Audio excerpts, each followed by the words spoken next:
Ubiest of the tubiest. That's you, and I'm 50 plus. And we're gonna finish this last little bit of the pre-trip thing. Stay tuned.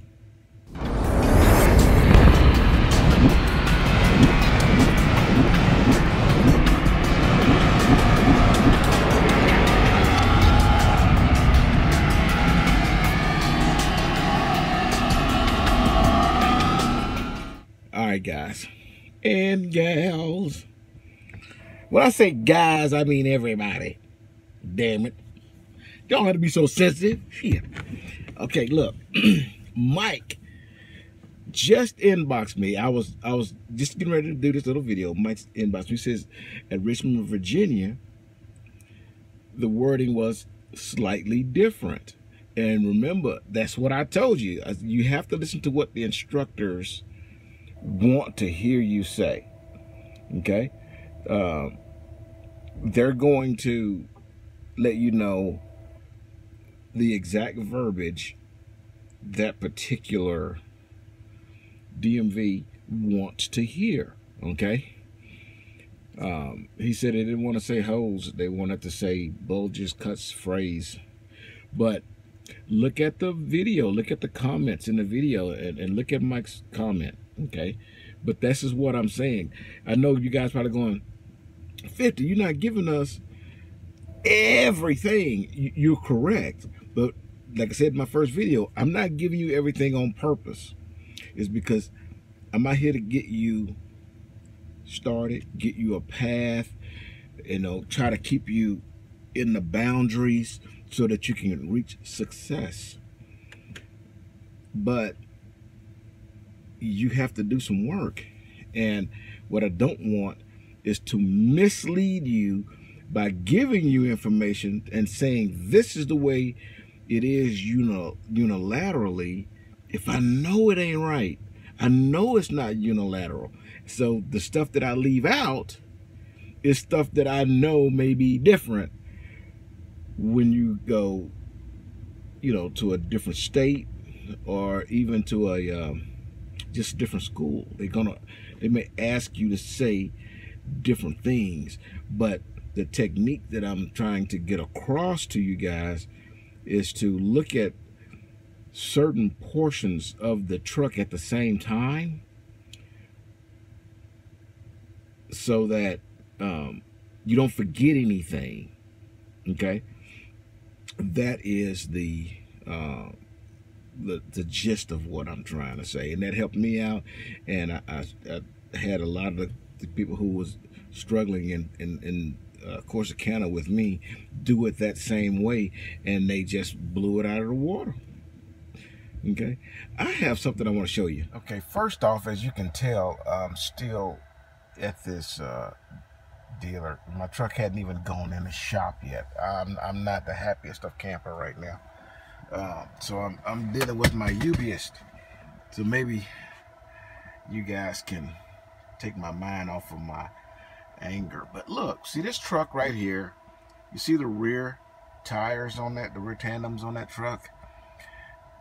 It has super singles. That's what those are, super singles. And see, this one has regular dual tires. Dual tires, super single. And I'm just kind of curious at a few things. So before we do the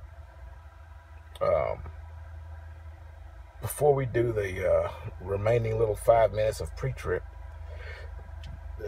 I want to go check something out. You come with me. Okay. That didn't turn out the way I thought it would. It actually turned out better. Now, okay, I'm gonna do the pre-trip thing in the next video. It was gonna be today, but I don't want this to go, you know, longer than 15 minutes if I can avoid it. But you guys got to hear this. I went out there. Well, you know what? Just listen, okay? You're not gonna be able to see everything, but I kept the phone recording. Listen to this guy explain what we're looking at, okay, with these tires. Guy been driving forever, take some experience. Here we go. Listen. All right. Okay, let's do this super single. These duals. What I want to know is the space between. Where am I? Okay, see that? Let's call that 22 inches right there. I'm just kind of curious at how much. Holy shit. Look, that's only 14. Nope. 16, see? Let's get at 16. I just wanted to see the difference in the amount of... Yeah, the super singles? I wouldn't put them on. Got somebody wanna... Why do you say? What do you think the super singles are not good?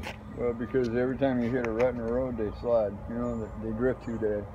If you blow a tire, you're on the side of the road. I blow a tire, I can at least get in there and get it repaired. Yeah, you know? Yeah, that is a good point. And I was kind of curious at how much of the contact of the ground they have. And it's not the contact of the ground itself. These here, you know, actually do better than those because once those blow, you know, you're done. You know, the wear and tear on the tires. That's why our company had super singles on our trailers. We took them all off. You know, because they found out they were wearing here and they were wearing here, but they wasn't doing anything to the inside. If the air pressure drops below a certain amount, they wear, you know. They wear wrong. Yeah, kind of like a car tire. Yeah. No, they're worse. Yeah. Oh, yeah, because they cover so much. Well, you ever do? You ever see racing, car racing? Oh yeah. Drag racing. Yeah. Okay. Yeah. Look at the tires that they got. They're slick tires. Right. They're there for a reason. Yeah. Look at the slick tires. You know, they keep them tires at 3% lower, you know, pressure. Why? You know, to keep the contents to the ground. Right. Okay. These, we got to keep a tire pressure up because where you got the excess weight. Correct. You know, they blow the tires out twice as fast. Well. You know. Yeah. You know, the contents of the tires itself. I can drive those, and, you know, I just put those on. And I put the last set I got, you know, I put over 300,000 miles on the truck. Really? These here, you know, you get about 220, 230. You know, maybe. You know? Yeah. A friend of mine bought a set, you know, and he said he wished he'd never done it. You know, never done it. You know, problems out of rims. You know, it heats up. You know, and it's more of a problem. You know. Too much headache. You know, well, you figure that's a $6,000 tire. The tire itself? For that and the rim is $6,000. Wow. You know, $12,000. That's $24,000 to replace, you know, 4 tires. I replaced 8 tires. You know, 8 tires for less than 5. Wow. So you're saying if you purchased the tire, let's say you already had the rim, this was your truck, and it's time to replace the tires. $3,000 a tire. $3 grand per tire. Per tire. Wow. Wow. Wow, that is insane.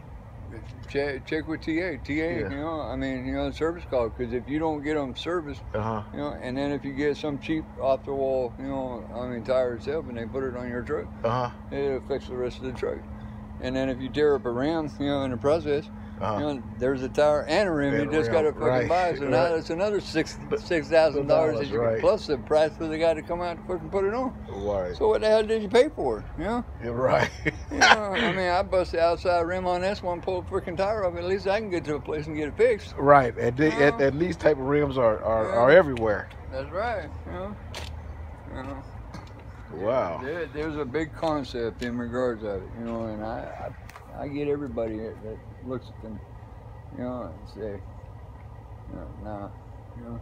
I mean, I'm glad I'm talking to you because you've had the experience with both super singles. I personally have not, but I know, you know, a lot of my friends have. Okay. I've been out here 37 years, and when they started that super singles, and then, you know, if you haul a trailer that's got the super singles on it, you'll see your truck itself, you know, is in the groove, and your trailer's doing this, you know, bouncing around. Well, it bounces because you know, the grooves of the road from where the tracks are, you know, for. You know what? I have seen that. You know, I have seen that on trailers you know, with super singles. Yeah, because kind of if you swerving look, a little bit. you know, Yeah. where you know the road itself is buried in, you know, because of the weight from, you know, all of it. Yeah. And a truck will go through, and your trailer starts doing this from side to side, and it looks like the driver's falling asleep because he's whipping the wheel, or you know, on the back of the trailer doing. All right. It's not the driver; it's the trailer. That track of that trailer, when that tire hits the upside of that groove, that tire's trying to jump itself to get back under control and back in the groove, you know, and you can't do that, so it whips it, you know, back and forth. And then it affects your cargo in the process. You know, so if you ain't got straps on that cargo, you got the weight's going to shift. That fucking cargo goes every fucking where. And I tell everybody, I wouldn't put them son bitches on for nothing. Our company, I mean, you know, puts on them super singles on the trailer. They've taken them off. Wow. You know, they've eliminated, you know, all the super singles. They come in, they take them off. They've been doing that for years now. You know, getting out of them, you know. Putting these back on. Yep. And they found out these tires, you know, are better. You know, and, you know, have had no problems. Right. Super singles, they cost more money, more problems, more hassle, you know, and then you got to find somebody that's got the super singles, you know, I mean, in the process. A lot of people don't carry them because it's too bulky, it's too time consuming to come out there. Right. And I guess there's not a whole lot of, in comparison to duals, you know, they might have to sit on them suckers for a while before they get them sold. Yeah, and drivers don't want to do that. You know, you know, unless you find a driver, you know, like you, say, hey, you know, well, let me sucker you in, and you know, well, I'll trade you yours for mine, just even swap, boy. You know, hey, yeah, sure, you know. And they got you, right? You take them, and then all of a sudden, you know, 3 months down the line, says, well, you're going to have, no, man, we traded it, even up, remember? Right. Yeah, well, then you're fucking stuck. Now you're trying to find somebody else to point on. Find another sucker, right? Just sucker it down the road. No, I'd stay away from that suckers, man. Don't let anybody talk you into any different, because they're nothing but a pain in the ass. You know, that's all they are, a pain in the ass. That's good to know.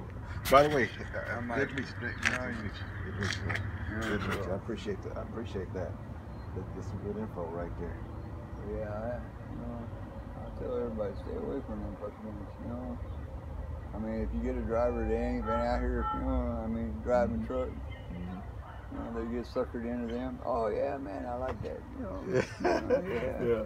I was kind of curious. I'd never seen them side by side. I kind of wanted to know how much I mean, you can clearly see that tire is not as wide as both of these, but I was curious as how much tread. It's on the ground. If it put more tread on the ground or not.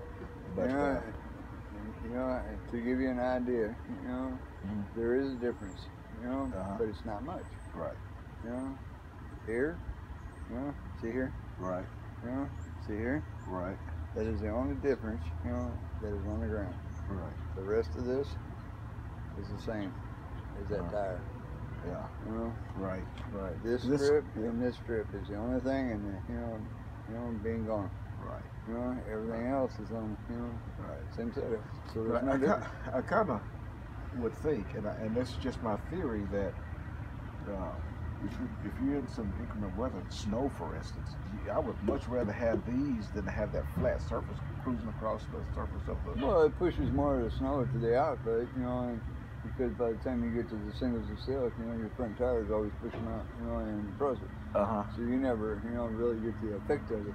Okay. You know, so it's not really that. It's a matter of the road. You know, the weather itself wouldn't affect it. You know, unless you run across the ruts in the road itself, because of what the drivers provide. You know. Right. Now that it affects it more than what the actual tread is. You know, because the tires jump. You know, watch them. You know, I mean, follow behind the truck that's got them super singles. You know, and you'll see the same thing.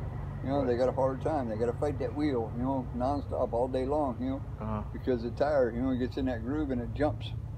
and it jumps and it jumps, you know, and then they gotta, you know, you see them doing this to, you know, counteract to keep that truck under control. Either that or they're in a ditch, you know. Right. You know. Right. You know. That's the reason why. It's because we're fighting that truck. You know. Right. Driving a truck is not fighting. You know. Right. You know, you're supposed to have a smoother deal. You know? And you got them super singles in. When I pull a super single trailer, you know, I gotta fight it. Right. You know, and you always know when you got it. You know. So certain things that we do, you know, I mean, you know, Snyder, Swift, you know, used to have them all, you know, super singles on theirs, and they took them off. Wasn't that pretty cool?